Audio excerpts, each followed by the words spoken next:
So, this is the September-October 2025 topic analysis for the debate hotline. So, just a quick rundown. We're going to go over the aff first and then the negative. But first, I'll give some definitions. So, this is the topic. Resolved. In the United States criminal justice system, plea bargaining is just. Okay, so some definitions. Plea bargaining. So you can see the definition there. Plea bargains are agreements between defendants and prosecutors in which defendants agree to plead guilty to some or all of the charges against them in exchange for concessions from the prosecutors, and that's from Cornell. So basically, they just make an agreement with the prosecutor, I'll plead guilty, and what happens is they just have to spend less time in jail, maybe they don't spend time in jail. Yeah. Okay. Sometimes the deals might include extra things like saying, like pleading, like telling the prosecutor sort of who who else might be involved in the crime, and that's common with like drug crimes, but we'll get into that later. Okay, just. Merriam-Webster says that just is to be legally correct or being what is merited. I think a lot of debaters will probably just treat it like moral. I think it's important to note that this topic has no fiat. The AF is just defending like the general value statement of the resolution. So if there's no AF fiat, then it would seem like counter plans probably wouldn't apply. And additionally, the AF is just defending the status quo, so presumption might flip AF. You could make that argument. Okay, so the resolution says United States. It does not say the federal government. So that most likely just includes everything, basically. State, local, public, and private agencies. Okay, criminal justice system. This is not really important, but this is actually like a relatively new term coined by Lyndon B. Johnson, President Lyndon B. Johnson, in 1967. A lot of critical literature especially might refer to the CJS as the criminal punishment system because this isn't Europe where we're focused on rehabilitation, but instead we're kind of just putting in punishments for people. So go to jail for 2 years, go to jail for 10 years, you get the idea. Also, the topic says criminal, not civil, so you really shouldn't be including research on like lawsuits because that is not included in this. I think this might be important for debates about topicality, because if we are talking about currently, or if we're talking about the word is, there's definitely a debate to be had about whether this means currently or just in general. Is present tense, so it probably means the status quo. Definitely debatable. Okay, AFGround. First we'll go policy, then Phil, then K. Okay, so policy on this topic is going to be weaker than most of last year's topics. So a full res topical AF is generally just going to be the court clog dissat, basically. So note that around 97% of cases are solved through plea bargaining. So imagine if you didn't have plea bargaining, right? That would be very inefficient. So basically the argument is just that plea bargaining is more efficient, so it avoids jury trials, right? Which means that courts won't be as clogged because they can make these deals in a very short amount of time, instead of the years that it might take to reach a verdict. I also said that like more traditional cases might include like contentions about sort of rehabilitation because people are taking responsibility for their actions. Drug crime, which is like I kind of mentioned that earlier, how like in a lot of plea deals with low-level drug dealers, they might ask them to admit like who is your higher up, sort of. And there's probably an advantage to that, because I guess cracking down on illegal drug trade is probably a good thing. Also avoiding the death penalty, because if you take a plea deal, some plea deals might be like, okay, I'm just going to spend my life in prison, but I am not going to take the death penalty, which could be good for minorities, because we've seen in the past where certain minorities have gotten the death penalty when they shouldn't have, or like when they didn't even commit the crime, right? So obviously it's probably better to just like have to be in prison than be like unjustly killed. But I think this is probably like a very um, minute portion of cases, so it's probably not as applicable. Yeah, like I said, no fiat on this topic. So if you try to defend some sort of AF action, you're probably gonna have to deal with like a very strong topicality case against you. I included like Alford pleas. This is where defendants plead guilty while maintaining their innocence. So like if you're trying to do like a spec, like a subset AF, then you could do something like that, I guess, like Alford pleas or like another specific type of plea.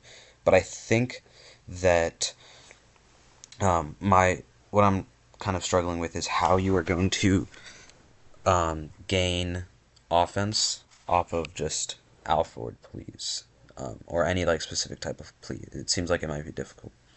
Um, yeah. Okay. Oh, at the end here, I also added a note, which it's going to be on the neg section too, but sexual assault could be on this topic too. Um, if you have to go to court and be put on have to go to trial and whatnot and spend like a lot of time there, you might have to relive your abuse. Okay, Phil. There's probably gonna be like a lot of weird slash niche Phil arguments. I put contracts as an example here. This actually probably slants neg, to be honest, because both parties need full consent to enter into a contract, and the problem is that people who are being given the option to take a plea deal probably do not have full consent because they are being threatened with having to go to court for years and years and years and maybe have a worse verdict for them.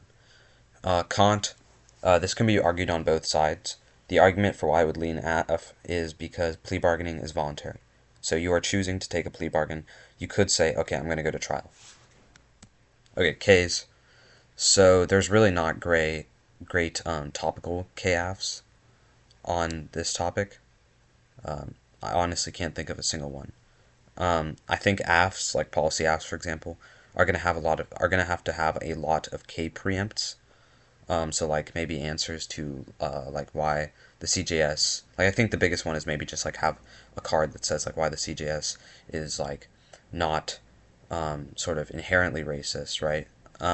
Okay, yeah. So there's gonna be a lot of non-TKFs. Uh, yeah, like the U.S. criminal justice system is bad because it's racist, and we should not have to defend racist institutions. This is probably pretty defensible. Okay, neg ground. We're gonna start with policy, then K, then Phil. Yeah. Okay. So the topic lit is pretty heavily slanted neg. So policy. The problem with policy, I think, on this topic is that there seems like the impact seems to be pretty weak on all of the sort of disads you could read, which is why Ks are probably going to be the most strategic way to go about debating this topic on the negative.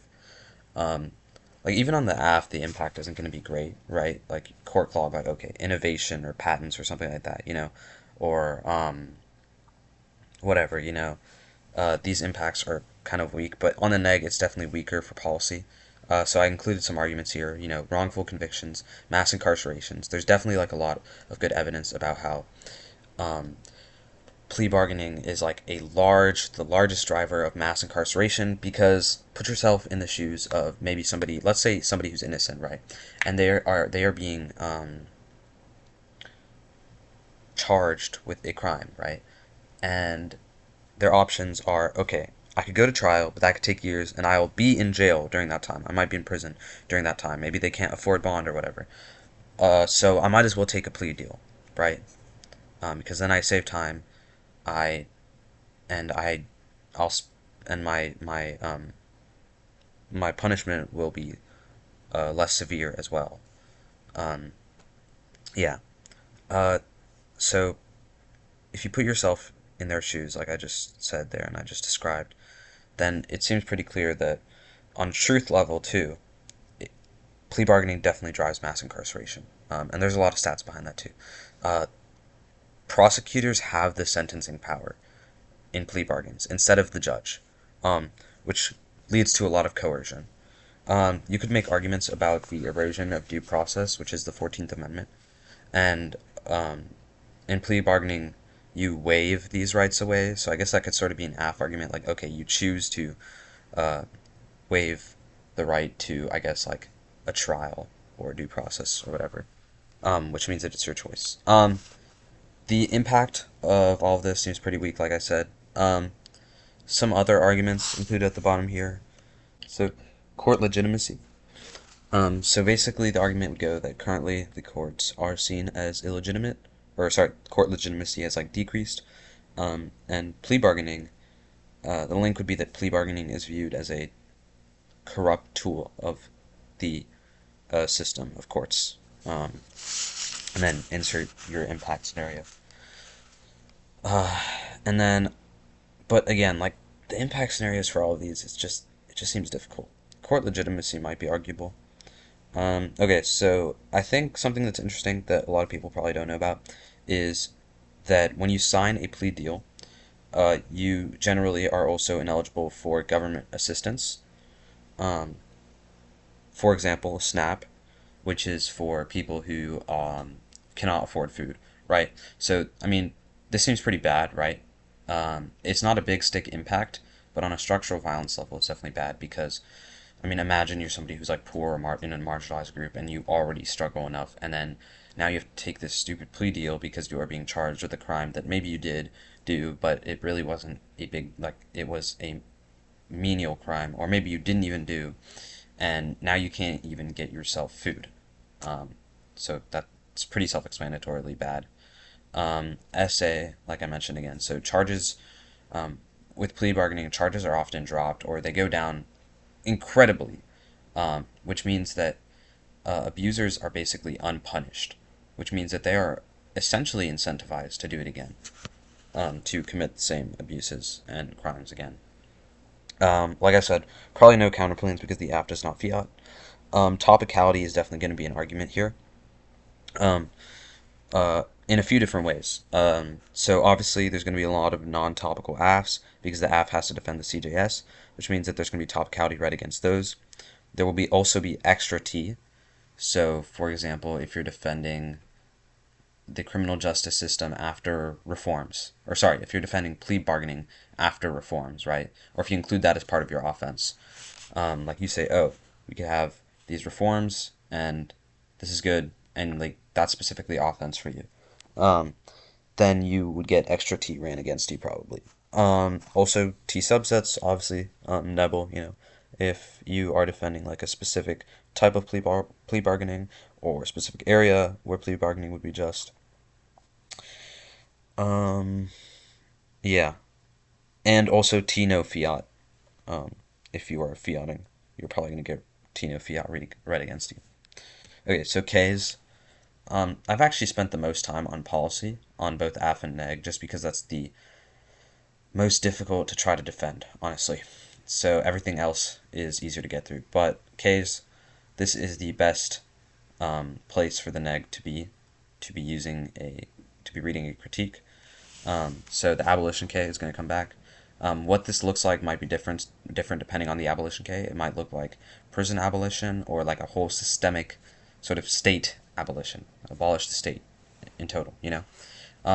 So a problem for the AF, I think, sort of like going back to the AF, is like how does the AF deal with this? Because on past topics, we would say the AF is a sort of reformist reform. It is a step forward. It is a reform. Um, but the AF cannot do that. They are literally defending the status quo. And if they do that, then the 2 and R can go for topicality, I think. That could be like a pretty good double bind there. Okay. I don't really need to go into too much detail to the rest, because it's pretty self-explanatory, like on every topic. Sec col cap K, racial cap K, I think would be like a more specific form of the cap K that you could see on this topic. Also Afropess. I saw this online somewhere else, but like an algorithmic violence argument. So like rather than looking at people as individuals, the CJS and plea bargaining therefore as well. It just kind of follows some system that's like an algorithm, right? It's almost like dehumanizing, and you can see this in like minimum sentencing, for example. Okay. Um, I think two ARs will probably be pretty. I think they'll be able to go for perms. Um, because I think the fact that they're just defending like a general value statement justifies a perm, right? Kind of the same argument as with the counterplans there. Um, but yeah. Okay. Phil. Um, Kant, like I said, can be argued on both sides. The argument for why it would lean neg would be so like one example would be that in murder cases, victims can't seek justice um, because like they aren't like let's say the family wants justice, right? The family of a murder victim wants justice.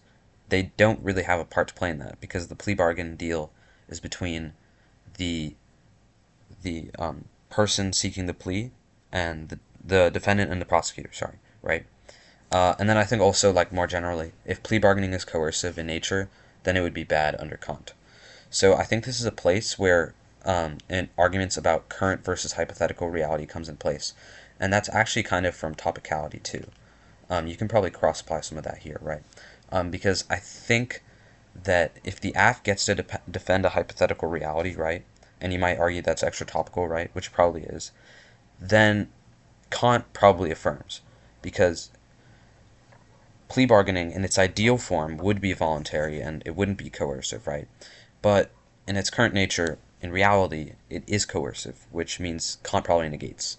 Um, Stated earlier, contracts NC, because um, you know, um, I think the reason would probably be because you can't enter into a contract if you don't both consent to like the contract, and you aren't consenting to it if you're being coerced.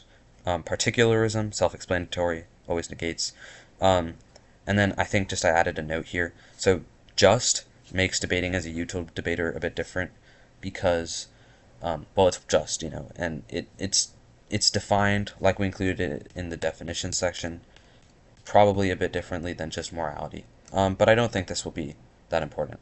So, anyways, thank you for coming to this topic lecture, for listening to this topic lecture. I hope this was of some value.